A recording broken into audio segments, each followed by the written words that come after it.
Vi er i dag ude ved Linå Kirke for at fælde det ahorn, der er baggrunden. Træet det er blevet for højt, og der er alt for meget efeu i til, at træet det bliver ved med at stå stabilt. Derfor ønsker kunden at få fældet træet. Vi har i dag valgt at bruge en kran, fordi der er lidt begrænset plads omkring det træ, vi skal have fældet.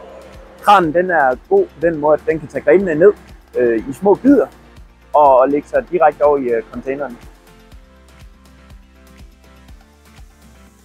Vi har et drivhus, der står om på den anden side af huset, og vi har nogle gravsten her omkring, som vi gerne vil værne om. Derfor har vi valgt at bruge en kran.